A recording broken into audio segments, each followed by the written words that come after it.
yatoranije ingabo ze ati tujye gucyura isanduku.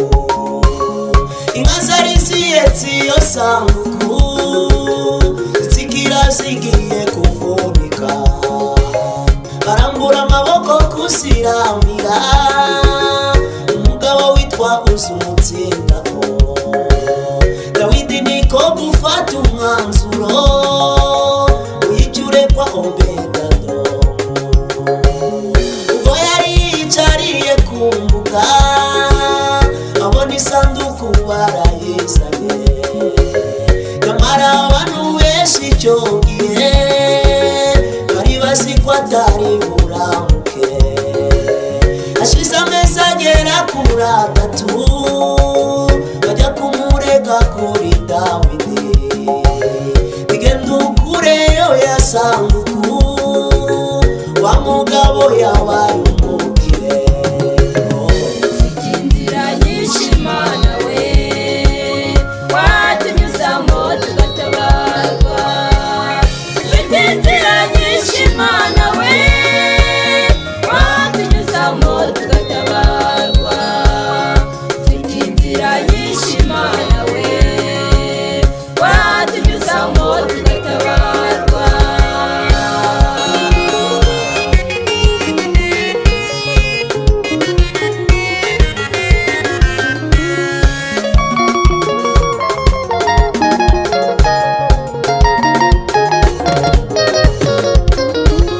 Nawe birashoboka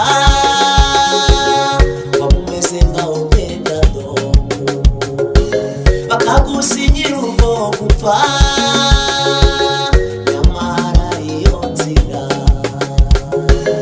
kandi burya wibuke ko cyagiye aricyo yakuvuzeho.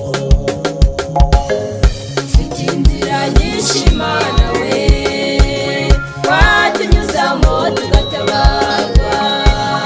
Ufite inzira nyinshi Mana we, watunyuzamo tugatabarwa. Ufite inzira nyinshi Mana we, watunyuzamo tugatabarwa. Icyo ngundira Imana yo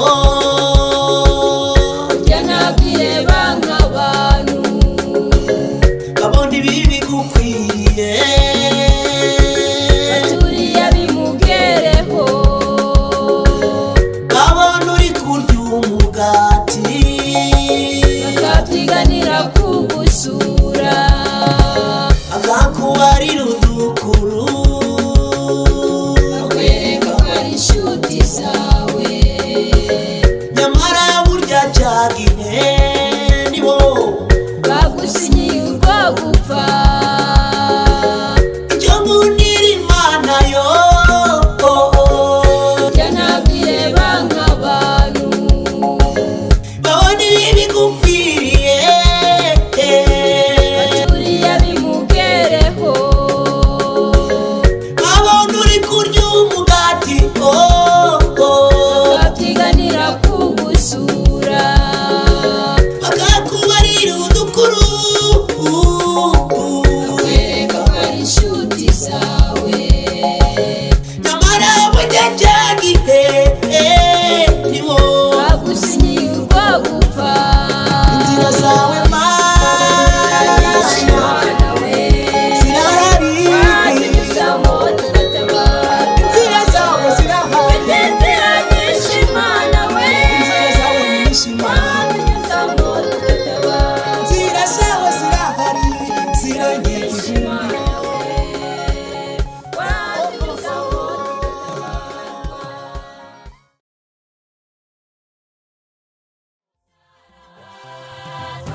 yareba ku bikomangoma hari benshi bari gusigara agiye kujya mu ijuru hari ijambo yatubwiye ati mu rugo kwa data hariyo amazu menshi kandi y'abada ibyo ntabyimba mbibabwiye dore ngiye kubategurira namwe nzagaruka mbajyana kandi y'abada ibyo ntabyimba mbibabwiye dore ngiye kubategurira namwe nzagaruka mbajyaneyo.